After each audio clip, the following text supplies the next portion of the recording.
సినిమాలు రాసినా అక్కడి నుంచి ఇండస్ట్రీకి ఆంధ్రప్రదేశ్ ఇక్కడికి వచ్చేసింది హైదరాబాద్కి. My bank balance was only 2 lakhs. 52 సినిమాలు రాసిన తర్వాత నా పరిస్థితి అది. అందుకని వద్దులే ఇంక సినిమాలు అని లక్కీ ఆ సమయానికి మెల్లిగా వేషాల్లో క్లిక్ అవ్వడం, శివ రావడం, యమలీల అయిపోవడం, నేను పెన్ను మూసి తాత్కాలికంగా రచయితగా ఉత్తరోత్తర తెలుగు సినిమా రచయితలకి ఆర్థిక పరిపుష్టిగా కలిగించిన ద్వయం పరుచూరి బ్రదర్స్.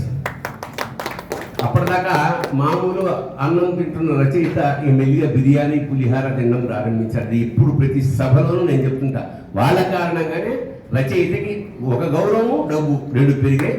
ఇవాళ this is the golden period for any writer.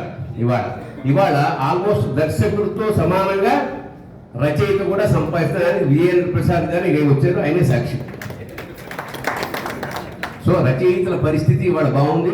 నేను కూడా వేషాలు మానేసి రచన చేద్దామని ఉద్దేశం కలుగుతుంది. ఎందుకంటే నాకు అమౌంట్ అంత గట్టిగా వస్తుంది. ఇప్పుడు పాపం ఇక్కడ ఈ విషయంలో పర్చూర్ బ్రదర్స్ ఎప్పుడు వాళ్ళిద్దరు కలిపి సింగిల్ అమౌంటే, సింగిల్ షాలు అనే సింగిల్ షీల్డే కూడా ఇప్పుడే అడిగాను నేను, ఇద్దరికి చెరోటి ఇచ్చారులేండి అన్నాడు.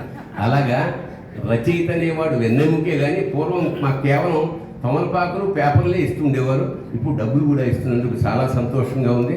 కొత్త రచయితలు ఈ మధ్య దాదాపు 5,000 మంది అంటే కథలు రిజిస్ట్రేషన్ అయ్యాయని తెలిసి చాలా సంతోషం. అంతమంది రచయితలు, అన్ని అవకాశాలు లేకపోయినా అంతమంది రచయితలు ఉండడం చాలా గొప్ప విషయం ఏ సినిమాకైనా. గతంలో సినిమా రచయితల పేరు పోస్టర్ల మీద ఉండేవి కావు. నాకు తెలిసి 90% ఇప్పుడు కూడా లేవు. మ్యూజిక్ డైరెక్టర్ పేరు ఉంటుంది, ఆర్ట్ డైరెక్టర్ పేరు ఉంటుంది, కానీ సినిమా రచయితల పేరు ఇప్పటికీ కూడా చాలా పోస్టర్స్ మీద ఉండదు సార్. అక్కడ నా ఉత్తరాదిలో సలీం జావేద్ పేరు ఫస్ట్ టైం పోస్టర్కి ఎక్కింది.